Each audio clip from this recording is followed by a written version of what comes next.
Welcome to IBTV. Medical కళాశాల ప్రైవేటీకరణకు వ్యతిరేకంగా రాష్ట్ర ప్రజలు తమ విలువైన సంతకాలతో బలమైన మద్దతు తెలిపారని కాకినాడ జిల్లా వైఎస్ఆర్సీపీ అధ్యక్షులు దాడిశెట్టి రాజా తెలిపారు. తుని నియోజకవర్గంలో నిర్వహించిన కోటి సంతకాల సేకరణ కార్యక్రమంలో భాగంగా సేకరించిన పత్రాలను ర్యాలీ రూపంలో కాకినాడ జిల్లా కార్యాలయానికి తరలించారు. తునిలో జెండా ఊపి ర్యాలీని ప్రారంభించిన దాడిశెట్టి రాజా ప్రజలు ఈ పోరాటంలో చూపుతున్న స్పందన అభినందనీయమని అన్నారు.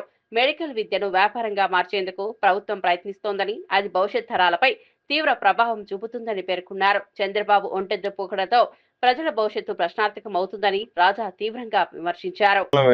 వెలువెత్తి వాళ్ళ నిరసన తెలియజేస్తే మరి ఆ కాలేజీలో పనిచేసి స్టాఫ్ అందరికి కూడా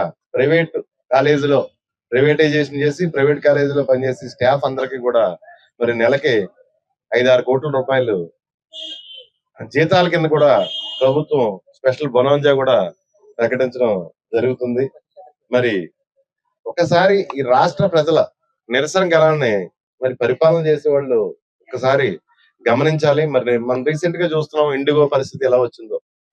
మరి గంప గుర్తుగా ప్రైవేటైజేషన్ చేసేస్తే 60% పైగా మరి విమానాలు అతని చేతుల్లో ఉంటే మరి కేంద్ర ప్రభుత్వాన్ని బెదిరించే పరిస్థితి మనం చూసాం.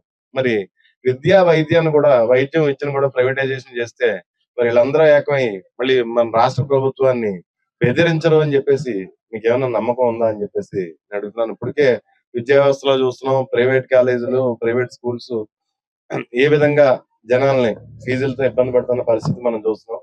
వైద్యులను కూడా చూస్తున్నాం. దాన్ని ఇంకా మనం ముంచేసుకుని పోతే మరి ఈ రాష్ట్ర ప్రజల భవిష్యత్తు మరి ప్రశ్నార్థం కాబోతుంది.